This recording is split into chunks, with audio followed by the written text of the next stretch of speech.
hello, everyone. Thank you for tuning in. I am Jay Lee.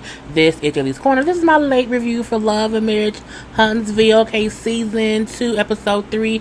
You got it. It's going to be here. It's fine, okay? If you have not done so already, please take a moment to subscribe to my channel and welcome my whole JayBird. Dun, dun, dun, dun, dun, and all that goodness and stuff. Okay, now get ready to breathe of it all. You ready? Inhale and exhale. Inhale and exhale. Okay? And remember to relax, to relate, to release, and center yourself, and also center whoever is around you. Okay, we have to remember to breathe. There's so much going on in the world today. Okay, now do not forget to also like this video, comment in the comment section. You can also hit the share button to share the video on social media. You can also follow me on IG and Twitter at J_Lees_Corner. The links to all of that is in the description box below. Every single video has other information down there, so go ahead and look down there. Okay, let's get into it. Okay, so we see Tisha still in shock that she is being escorted out, honey, in that in that dress that Melody said a picnic dress. She's been escorted out in this picnic dress, honey, with Kimmy and the security guard dude or whatever. I'm like, Lord Jesus. Now when a security event, so, I was told to escort you out, okay, Melody's event or whatever. Why? I'm like, doesn't matter. You wasn't invited, okay? Just leave. Now, anyway, she then goes over to Kimmy. Kimmy, you know what I'm saying? I need you to come walk out with me because I am just so embarrassed because I'm being escorted out. I'm being told to leave or whatever. Oh my God, really? What? I'm like, look, you were not invited. You came to a party you wasn't invited to, hosted by someone you are at odds with. Kimmy can't stand you. Kimmy asked you to say, girl, let's leave because again, y'all not even cool right now, so let's leave to not make no scene. But no, Kimmy want to play Mother Goose, have all the kids have fun or whatever, get along, and she tries to have them talk. She then walks Tisha into the room where Martell and Melody eat. She's like, wait, no, we gonna talk about this. Like, I'm like, no, Kimmy, you ain't shit. Did you know that you ain't shit? Because for you to want to force them to talk at somewhat, girl, ain't no good gonna come to Kimmy until she got the bullshit, okay? Anyway, now the guy, security, well, no, we have to go this way. Well, give us one moment. And I'm like, see, they needed a real security guard who was like willing to get physical. I'm joking, don't do that. But I mean, still, like, no, man, we have to go this way, okay? Be forceful with your verbal words to people, okay? But again, I feel like, it's a show. Maybe they supposed to go on there. I don't know, whatever. So, in the room, you see Melody and Martell looking like, what the fuck is going on here, okay? They are shocked about what's happening, okay? What's happening? I'm looking like, girl, I don't know what's supposed to happen, but again, and Melody looked like, why is she in my space? Like, why is she here? Okay, Melody makes it clear. I'm saying, I don't know why she's here in this picnic dress. I'm saying, she had an invitation, she would have known it was semi-formal. Martell then said, well, to her, that is semi-formal. I said, oh, the shades of it all, okay? Anyway, Tisha at this point is begging to have a conversation and to be there. You know what I'm saying? You taking things too far. You know what I'm saying? I don't want to have these issues. You know what I'm saying? I just want to talk. You know what I'm saying? And since we wasn't talking, I thought it'd be a good surprise for me to come to your event and support you, even though we not talking, even though I wasn't even invited, even though I'm aware this is a private event. And she was like, well, did you text me and ask me, could we talk? Like, coming to my private event was not the thing to do. Like, that was not the surprise. Like, I invited the people who I wanted to be here, okay? Now, at this point in time, Tisha and Melody are kind of going back and forth, but for me, Tisha, you embarrass yourself further by begging to be there, okay? If someone sends security to put me out, I'm not gonna go find them walking with security and then still have to leave, okay? I've been put out of better, and I would have walked out. That's it. Now, what I can appreciate is, as Tisha and Mel was kind of going back and forth a little bit, with Mel just dressing like this isn't the time to be in my face trying to talk like that ain't what it is or whatever. And but I just want, I'm just, girl, why? Hush it. And Martell did what a real husband is supposed to do. Like, hey, look, you can look. This is the time and the place. You know what I'm saying? You need to get out because you was not invited. Now, that ain't what he said, but that's what I would have said. But I like how he is kind of, you said, wait, hold on. You know what I'm saying? This isn't the right time or whatever. And you know what I'm saying? I'm sorry, but you know what I'm saying? Why you sorry, husband? Why you sorry? And I'm like, Melody, just stay out of it. But again, when Tisha then said, well, he should be sorry because he, you know what I'm saying, threatened my husband and he was sending me mean texts. I'm like, what the fuck? Your husband, no. Your husband filed a police report against my husband, okay? Because I'm like, look, it was too much of Mel saying it was a police report against Martell from Marceau, and then Tisha and Marceau did it because Martell threatened him. I'm looking like it's all too much that should not be discussed at someone's event. I mean, y'all ain't talking. And she wants you. All this ain't gonna help you stay. It makes you look desperate. Okay, I'm gonna say that. So anyway, Kimmy then say, well, I'll escort her out. I'm saying, because at this point, they like security, like, come get her the fuck up out there, whatever. Kimmy walking her out and saying, like, we don't need no escort. Yes, you do, because y'all should have been left. And I feel like the fact that Kimmy did not tell her, you should not have came, honey. Even if you feel like Martell and Melly is extra and this wasn't right, like, you wasn't invited. But again, Kimmy and Tisha are sister-in-laws. Okay, so they have to be united fronts because their husbands are brothers. But I don't want my sister-in-law looking foolish. And if she's being put out, okay, let's both walk out together. I'm with you. I'm not gonna take you to who put you out for you to then beg that person to talk to you in front of all of the famous business folk that's at this party. Because Tisha think I'm embarrassed because again, all the business people seeing me being escorted out. Well, you wasn't supposed to be there. That's on you. And I feel like, you know what I'm saying, when she got to her car. And, Marceau, I cannot believe, she put me out. And he was quiet. Like, he's like, look, they not going to be on your side. They're always will try to make you look stupid. I'm like, I feel like she made herself look stupid. That wasn't no Martell or Melody. Tisha and Kimmy made Tisha look dumb. Okay, dumb. And he brings her like, why are you trying to like force this friendship with them if it's done and over? I want to be the bigger person. Like, fuck being the bigger person. Be yourself. Okay, take your ass home. Look, I don't like Marceau, but in this instance he was right. But I digress. Anyway, that was that. I'm my grandma's team. I would never beg a bitch to let me be at their party when they put me out. Never ever. Not on my time. Not on my watch. Not on my nothing. Okay. Anyway, at the house with Kimmy and Maurice the following day, did Kimmy quit her job?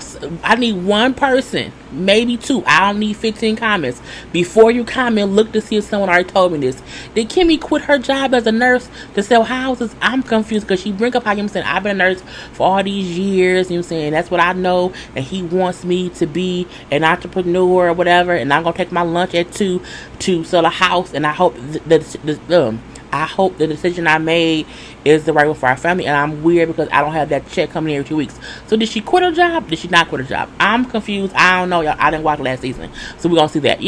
We then see that his son from his first marriage now lives with them full time or whatever. He's like a 13-year-old kid or whatever. I think if you have a son who's 13, I don't think there's an issue with having said son go live with said dad. You know what I'm saying? Because there's something that, a good man, okay, can teach his son how to be a man or whatever. I don't see an issue with that. As long as, the mama is still, involved with the kid as well. Boom.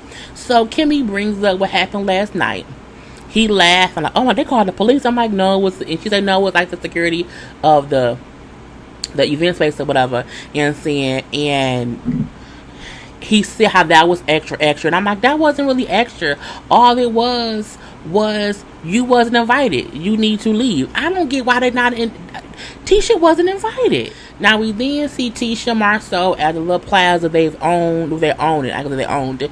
They own the little plaza. Look, this is what it is. It's a property that they're using, and like one half of it will be like a cigar bar, and the other half will be like an office space for Tisha to do her I guess her real estate or whatnot. So again, they're having some issues with construction. Okay, because it's an old building. So of course that means it's a lot of updates that probably has to be done. And so you know what I'm saying, they trying to figure out how that's gonna work. But again, I mean, it's a nice little space if you ask me. You know, I would like it, but it is what it is. Now, her and Marcel, and they're talking and whatnot, and then he brings up how, no, she brings up how, you know, she has an event coming up, how someone, you know, wants her to come be a guest speaker for like a charity organization about helping kids read and learn and be better and whatnot. And then, you know, he's like, oh, okay, so like, is it a night event? Like, is it at night or in the daytime? We just said like 6 p.m. We just said like, so it'll be in the evening. He's like, oh, so I'm going to have to like, you know, have the kids, like feed the kids. I'm saying, like I've done the last few nights. And she was like, well, yeah, but it's okay. You know what I'm saying? I'm like, why is he, like, you can't feed your kids? It's the weirdest thing for a man in 2020 to be like, I have to feed my kids because my wife has an event to go to. So, I gotta cook. I'm like, they're your children. You know what I'm saying? She then brings up how crazy the night was, you know, with her going to the event or whatever and her being put out. You know what I'm saying? He feel like, you know, you trying to make them talk to you, but y'all not cool. And she like, well, because when someone say I did something, I want to know what I did, for one. And I want to also stop the meanness coming from them. Someone who I don't talk to can't be mean to me because they don't have any connection to me. I don't care what they say online. Let them say it. But if you ain't talking to me, you can't. There's no meanness. I don't care. You know what I'm saying? But I guess so. And his thing is, I can't support you trying to fix that situation, even if you're just trying to fix it to where you can figure out why they upset. Because why they upset don't even really matter if you're done with the situation. I don't care why an ex cheated on me if I've left him. I don't care why he did what he did. I don't care why he feels how he feels. All I know is we're done and over with. Okay. And so he tells her, you need to keep that same energy of trying to fight for something in our marriage. She was like, what? I am the first one to apologize if something is wrong. He said, because usually you're the one who did something. I'm like, again, I don't like him, but she gets whatever jerk and she walks out. Look, at the end of the day, Tisha married that man and that's on him. And I don't know what else to say about that. We do see how Mel and Martell then go to her checkup appointment with her doctor for her post-pregnancy checkup. Now, the doctor mentions how usually, like at this appointment, you know, the parents will be like discussing birth control and they want more children or whatever. But because Mother D and Martell are both, they're married, they have their fourth child. Like now, it's like, well, do you want to have more children? Or do you want like a permanent solution, you know, to not get pregnant again? Do you want like this pill? Like it's a different conversation. Once a person's had multiple children, you can like give them different options or whatever. And Martell asked the doctor, well, you know, well, like what did you do? And she's like, well, I only date men who has had a vasectomy. They have to have children already, and they have to have already had their practice marriage. Meaning like the first marriage for some men is to practice, like Martell. And she said it or whatever. And so that's my thing or whatever. I don't want more kids. And now Martell brings up how, well, me and Mother D had decided beforehand we wanted 5 kids. So we agreed on 5 kids. This is number 4. And, you know, like I feel like in 5 more years we could have, you know, baby number 5 and then be done. And then she's like, but Martell, no, I don't think it's no. Like the bullshit happens or whatever. So I don't know about having a 5th child. You know what I'm saying? We still trying to figure out this shit right here. Now they kind of both going back and forth or whatever. Then he brings up like, well, you know, first of all, this is not our therapist. She's our doc. Like we should not be even having this emotional conversation like you and your feelings. And the doctor said, well, both of y'all is in y'all feelings. So like, how about we don't make any, you know, permanent decisions right now because again, y'all both in y'all feelings or whatever. So I'll get some birth control pills, something temporary to see, you know, in case or whatever. Now I say at least the doctor was not like, these motherfuckers is crazy. That's what I would have said. So when she goes out to get the prescription or whatnot, we see them talking about the event. And they both kind of say how they were not happy with Kimmy, or Tisha too, for the bullshit. But for Mel, it's like, you know, for Kimmy to, I get that she left with Tisha. That's her family. I get that. But I mean, to kind of play, you know, both sides or whatever, I don't like how she does that now. She's done that before. Martell then brings up, well, yeah, because like even when I went to go see her at the house, she kept bringing up like the old stuff that we were going through it. Like she was just kept bringing that shit up, and I don't know why. She's like, really? Kimmy was? Really? And I'm like, well, she was. Anyway, and he then said, well, I don't see why she even talking, because, you know what I'm saying, she was in that same situation. And I said, what happened? What? And she's like, what you mean? Well, Kimmy was a Sagitt. I said, she was a Sagitt. When was Kimmy a Sagitt? He brings up how when Maurice was still married, allegedly, he was still dating Kimmy. So he wasn't legally divorced. He was still married in some kind of way. Him and Kimmy was messing around. And she said, well, he said that he was divorced, but he did meet Kimmy while he was married, but he wasn't talking to her while he was married. The fact that Martell said it makes me feel as if he knew some shit and he just snitched. But I digress. Okay, anyway, and then Mel brings up how, they lucky, at least Tisha lucky that I don't go beat her ass on sight, because she was on social media talking shit about my mama. And I would be the whole ass over my mama. I mean, I will too. All up and through. Now we then see Tisha. Tisha is I guess she got a podcast. And she's at an event space, and her mama gonna come in. Now, first of all, when I seen these boots, I said, whoever is wearing because it wasn't Tisha. I said, whoever is wearing these boots is probably on some bullshit. Now, the boots is cute. I can't say that, okay? I'm like, whoever is in this superhero, colorful snakeskin boot with leather pants is gonna be on some bullshit. And then the minute I seen her mama with the leather whole outfit, the leather jacket, some damn blue blocker ass sunglasses, and that goddamn I guess a diamond lock choker, I said, oh, she's gonna be on some bullshit if I've ever seen it. Again, I didn't watch season 1, so I have no idea how their parents are, but I said, based on her boots and that choker and this leather, her mama on some bullshit. She gonna probably back up whatever bullshit Tisha is on. So, her podcast is a mommy business podcast, and her mom's coming on from the chit chat. Now, I'm like, the conversation they had it could not have been on her podcast. It just could not have been on her podcast. You could have did this shit at home. You didn't have to go to no space and make it seem as if you really did a podcast with your mama talking about what you talk about. I don't believe it. Now, her mama and her were discussing, Tisha's marriage or whatever. And she's like, we know it's been kind of difficult right now. Like, we downsized our home. We had to move. We moved into one of our investment properties. You know what I'm saying? The kids then changed school districts. And then, we had to talk to one of the kids about bullying. So it's been a lot going on. Plus, me and Marcel just trying to be, you know what I'm saying, husband and wife or whatnot. And the mom brings up how, well, yeah, it's kind of hard. I had 3 kids. You have 3 kids. And, what I'm saying, it's tough. And I feel like the mom was saying, don't have a messed up marriage to where you end up like me and you be the single mom of 3 kids trying to out the blue raise your 3 children on your own. Like, and she's like, I don't want you to go through what I went through. Like, I don't want you to be in the same predicament I was in. I don't want that.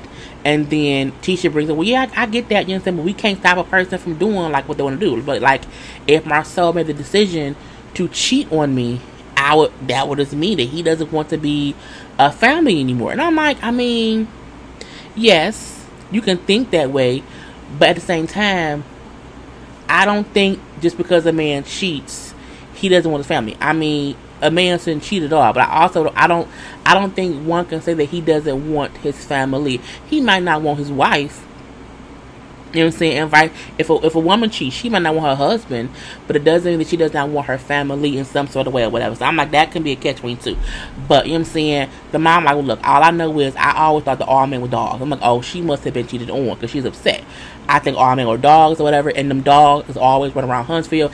And this is when I say this could not have been for a real podcast, because the mama then said, like, the blog was saying how Martell was cheating on Melody, but Melody knew 2 years into the situation or whatever, and so why make it a big deal now? I'm like, the fact that her mama is up here speaking about the blog, I'm like, oh, so you, okay, Tisha on some bullshit, or the mama is, or they both are, I don't know. Now Tisha brings up how, yeah, you know what I'm saying, and I can't believe that she put me on her event. What? She did what? And I had to leave with Kimmy, you know what I'm saying, but Kimmy then said, like, no, let's go talk to her. Her mama then said, well, you should have slapped that bitch. I say, slap what bitch? Who? Slapped who? And then I'm like, see, the mama on some bullshit. The mama rings up, I think Kimmy, you know what I'm saying, is two-faced and she be shady because, again, she be always in the middle of some shit, playing both sides. I see that And that's it to me watching these first 3 episodes, and I'm like, but it's what it is.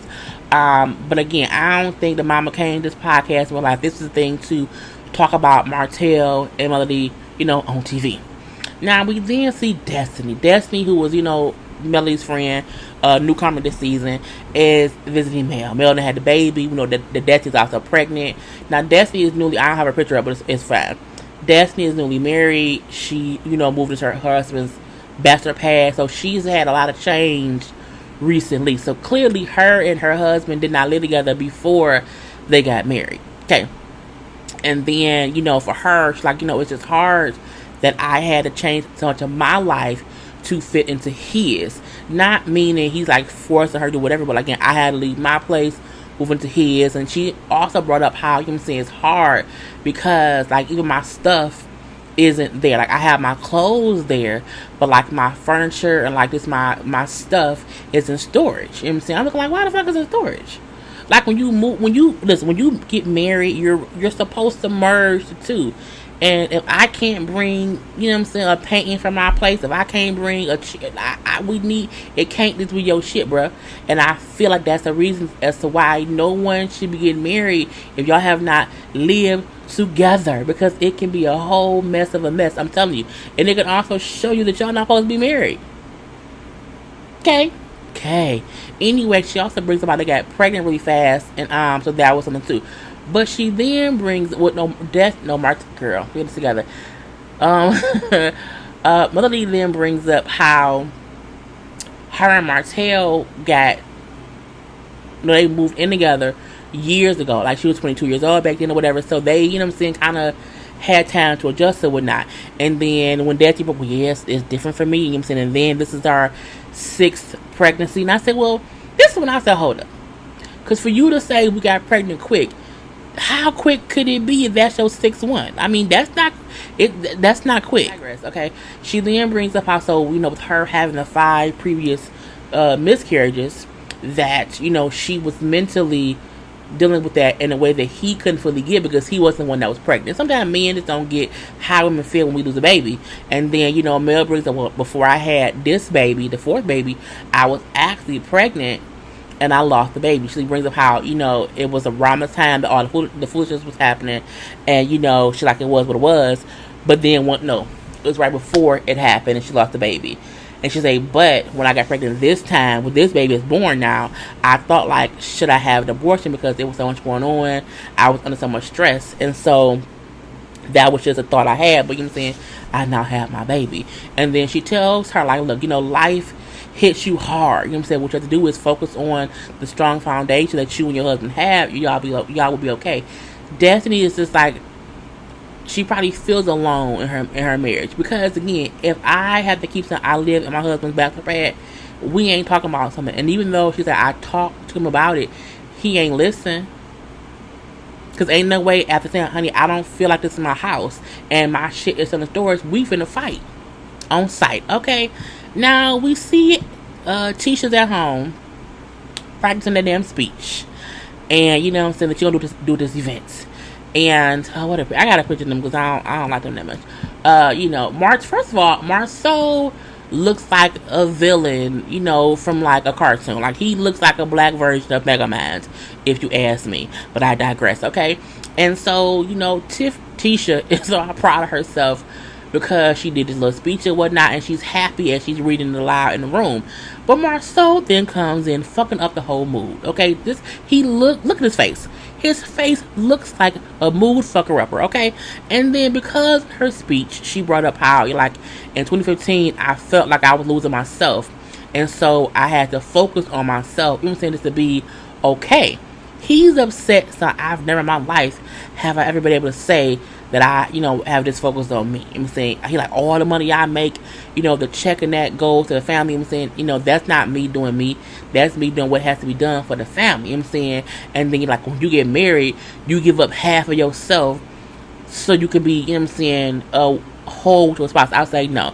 That's the problem. Some people have to realize you cannot be half going into a marriage hoping someone else will fulfill you. Okay. I'm already whole, bruh. We 2 whole holes, okay? I'm not giving up half myself for shit, okay, ain't gonna happen. It's a way to merge two people together to where no one feels as if they're giving up who they are to be fulfilled through someone else. Because then if you leave me, bitch, and I'm back to being half. I want to be whole, okay? And then she brings up how, because he then's like, if you try to get your whole self back, you can only get that by going outside your marriage. I say, what? Who the fuck? Again, Mega Man ass. Look, Mega Man is pissing me off. I'm like, what? And the fact that teacher was trying to have a civilized conversation with him as he's saying it, I'm looking like, you married this fool? Like, you stay and be, you, this what you want, girl? You a whole fool. You a whole Mega Man fool. Anyway, she brings up to him how, you didn't have to kind of like change who you were. Like, you didn't have to like sacrifice as much as I did, because I had to like get pregnant, have kids, be a stay-at-home mom. Like, it was different for me to become, from being myself to being a wife to being a mom. Like, you a stay-at-home mom with that. And that's not the same for you.